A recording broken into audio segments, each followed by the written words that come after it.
तो एक टाइम था जब इंडिया में टीवी शोज के नाम पर बस सास बहू का राज चलता था, या तो फिर समथिंग सुपरनैचुरल या फिर कोई भूतिया शो। और फिर एक शो आया जिसने कॉलेज लाइफ को सिर्फ बैकग्राउंड में नहीं रखा, अपनी पूरी आइडेंटिटी ही बना लिया। एक ऐसा शो था जिसमें romance, friendship, music, drama and सब कुछ था। Even some serious topics like mental health, bullying, toxic parenting and sexuality जैसे टॉपिक्स भी थे। एंड सबसे बड़ी बात, ये शो यूथ को कोई बच्चा समझकर ट्रीट नहीं करता था, क्योंकि इसकी मेन यूएसपी भी थी। मैं बात कर रही हूँ कैसी है यारियां की। और अगर आप आज भी देखोगे तो इस शो की पॉपुलैरिटी कम नहीं हुई है। शो इतना पॉपुलर था दैट अब तक इसके 4 सीजन आ चुके हैं, क्योंकि अभी तक हजारों लोग जो उस टाइम पर यंग हुआ करते थे वो अभी तक इस शो से इमोशनली कनेक्ट कर पाते हैं। आई एम डैम श्योर अगर आप अभी अपनी कॉलेज लाइफ में आए हो तो आप अभी तक इस शो से रिलेट कर पाओगे। और ये शो सिर्फ नॉस्टैल्जिया नहीं है, ये शो एक लेगेसी है। तो आज हम इसी शो के बारे में बात करेंगे दैट कैसी है यारियां सिर्फ एक यूथ शो नहीं था, बल्कि इंडियन टेलीविजन हिस्ट्री का सबसे यूनिक यूथ ड्रामा था। 2014 का वो एरा जब इंडियन टीवी यूथ को सीरियसली लेता ही नहीं था। हर चैनल पर बस फैमिली ड्रामाज आया करते थे, वही सास बहू, शादी, property, plastic surgery and reincarnation. और अगर कहीं पे गलती से भी 1-2 यूथ शोज हुआ भी करते थे तो उनमें सिर्फ डांस कॉम्पिटिशन या तो फिर सिर्फ लव ट्रायंगल घुसेड़ दिया जाता था। कॉलेज तो बस इनका नाम का होता था। स्टूडेंट्स एंड टीचर्स क्लास से ज्यादा तो मंदिर और हॉस्पिटल्स में मिलते थे। और तभी एमटीवी ने एक रिस्क लिया, एक प्रॉपर यूथ फिक्शन शो बनाने का। इसमें थी college setting and real friendship, modern relationships, music, campus life and emotional drama, more like emotional drama. इस कॉम्बिनेशन के बारे में आज सोचो तो एक शो पॉसिबल भी लगता है, लेकिन उस टाइम पर जब लोग ज्यादातर यूथ को इग्नोर करते थे और समझते थे कि यूथ तो बस ऐसे ही भोला भटका सा है, उस टाइम के हिसाब से ये शो इम्पॉसिबल लगता है। इस शो की सबसे बड़ी स्पेशलिटी है दैट कॉलेज सिर्फ एक बैकड्रॉप नहीं। सबसे पहली चीज थी स्पेस एकेडमी। ये कोई ऑर्डिनरी ऐसा छोटा मोटा कॉलेज नहीं था। यहाँ पर हर कैरेक्टर की अपनी एक अलग आइडेंटिटी थी, हर फ्रेंडशिप का एक मीनिंग था और ये लोग राइवलरी में भी बहुत तगड़े रहते थे। और पहली बात, हमें अपना मेन कैरेक्टर ही ग्रे शेड में देखने को मिलता है। इसमें हर आम कॉलेज की तरह कॉलेज फेस्टिवल्स होते थे, म्यूजिक परफॉर्मेंसेस होती थी, फ्रेंडशिप्स थी एंड अलग अलग फ्रेंड्स के ग्रुप्स भी थे।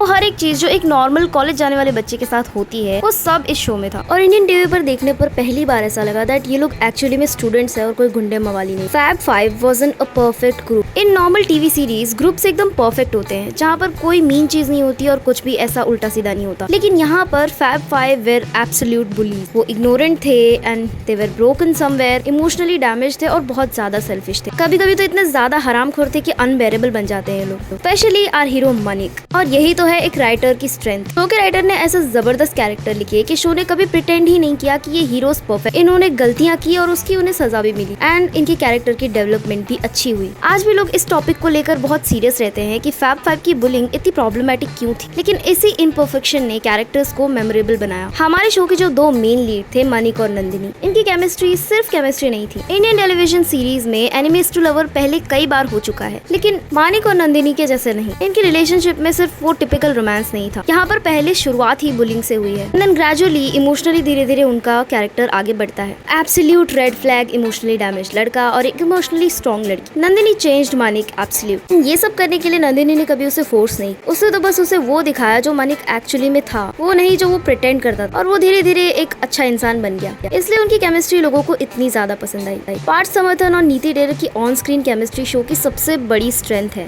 एंड यूथ ऑडियंस के बीच उनकी पॉपुलैरिटी एक्स्ट्राऑर्डिनरी लेवल तक पहुंच गई। एक इम्पोर्टेंट पॉइंट है जो ये शो इंक्लूड करता है, इन लोगों के रोमांस के साथ की रियल इश्यूज। यही वो चीज थी जो कैसी है यारियां को दूसरे शो से अलग बनाती। ये सिर्फ प्यार व्यार की कहानी नहीं थी। शो ने बात की थी बुलिंग की, पीयर प्रेशर की, टॉक्सिक पेरेंटिंग की, मेंटल हेल्थ की and body image, consent and same sex relationships. ऐसे ही बहुत सारे सोशली टैबू सब्जेक्ट्स, और वो भी बिना एक्स्ट्रा मसाला लगाए या फिर अननेसेसरीली मेलोड्रामा करके। उस टाइम के टेलीविजन स्टैंडर्ड के हिसाब से ये बहुत बोल्ड अप्रोच थी और इसी वजह से शो यंगस्टर्स के बीच में इतनी अलग पहचान बना पाया। Friendship was the main focus of the show, जिससे कि यंगस्टर्स सबसे ज्यादा रिलेट करते हैं। शो का तो नाम ही था कैसी है यारियां। शो ने इस नाम को जस्टिफाई भी किया। कभी फ्रेंडशिप ब्यूटीफुल थी, कभी टॉक्सिक थी, कभी सेल्फिश थी और लास्ट में तो इनका ग्रुप ही अलग हो जाता है। फैब 5 के लोग एक दूसरे से लड़ते झगड़ते भी थे, रोते पीटते भी थे, सैक्रिफाइसेस भी करते थे और इसी कॉम्प्लेक्सिटी ऑफ फ्रेंडशिप ने इनको रियलिस्टिक टच दिया। और इसमें कोई बेस्ट फ्रेंड्स फॉरएवर वाला ड्रामा भी नहीं था। और इस शो का मेन पार्ट जो मुझे सबसे ज्यादा अच्छा लगता है that music wasn't just a decoration. Her emotional moment के साथ एक स्पेसिफिक टाइप का म्यूजिक जुड़ा होता था।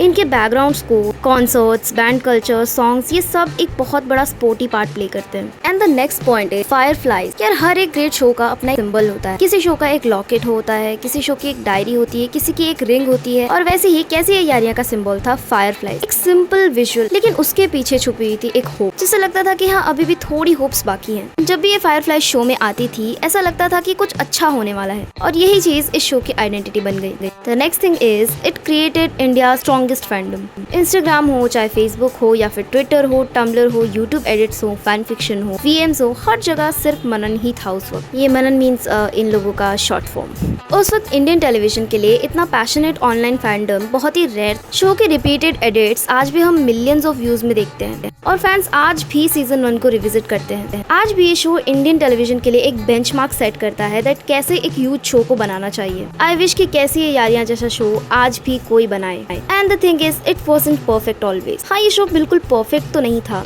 एडिटिंग इश्यूज थे, कंटिन्यूटी मिस्टेक थी, लेटर सीजन्स उतने स्ट्रॉन्ग भी नहीं थे, कभी कभी अननेसेसरीली ड्रैग भी हुआ था। लेकिन एक शो परफेक्ट होने की वजह से लेजेंडरी नहीं बनता। कौन सा शो ऑडियंस को इमोशनली केटर कर पाता है और यंगर जनरेशन से कनेक्ट कर पाता है, ये सब उस पर डिपेंड करता है। And this show succeeded in doing that. On the ending note, आज अगर कोई आपसे पूछे दैट इंडियन टेलीविजन का ग्रेटेस्ट यूथ शो कौन सा था, तो बहुत लोग शायद अलग नाम भी लेंगे। कोई दिल दोस्ती डांस का नाम लेगा, कोई साडा इश्क, warrior high, hip hip hurray और ऐसे कई शोज का नाम लेगा। लेकिन कैसे ये यारियां एक लेगेसी है। ये एक ऐसा शो है जो साइलेंटली लोगों के दिलों में आज भी रहता है, and it was first of its own kind. Huge stories immature नहीं होती, and college life is not easy. इस पे सिर्फ कॉमेडी सब्जेक्ट ही नहीं बनाया जा सकता, और जरूरी नहीं हर प्लेटोनिक रिलेशनशिप में रोमांस भी हो। फ्रेंडशिप को साइड प्लॉट पर नहीं रखा और इसी को मेन थीम लेकर भी एक शो बनाया जा सकता है। ये सारे पॉइंट्स इस शो ने प्रूव करके दिखाए। ये शो एक जनरेशन के लिए कंफर्ट प्लेस बन गया था, एंड नेक्स्ट जनरेशन भी आई थिंक सो इससे रिलेट कर पाएगी। आई सो विश कि इंडियन टेलीविजन पे ऐसा एक शो एक और बार आए जो कि आज के यूथ की इनसिक्योरिटीज को पॉइंट आउट करता हो। But as we can see हर जगह सास बहू, CEO बेटा एंड गरीब बहू, यही सब चल रहा है, तो उम्मीद तो मैंने कब की छोड़ दी है। सो लेट्स सी, आप लोगों का कोई और फेवरेट शो हो जो आप चाहते हो कि मैं टॉपिक कवर करूँ, प्लीज कॉमेंट। एंड तब तक के लिए बाय, सी यू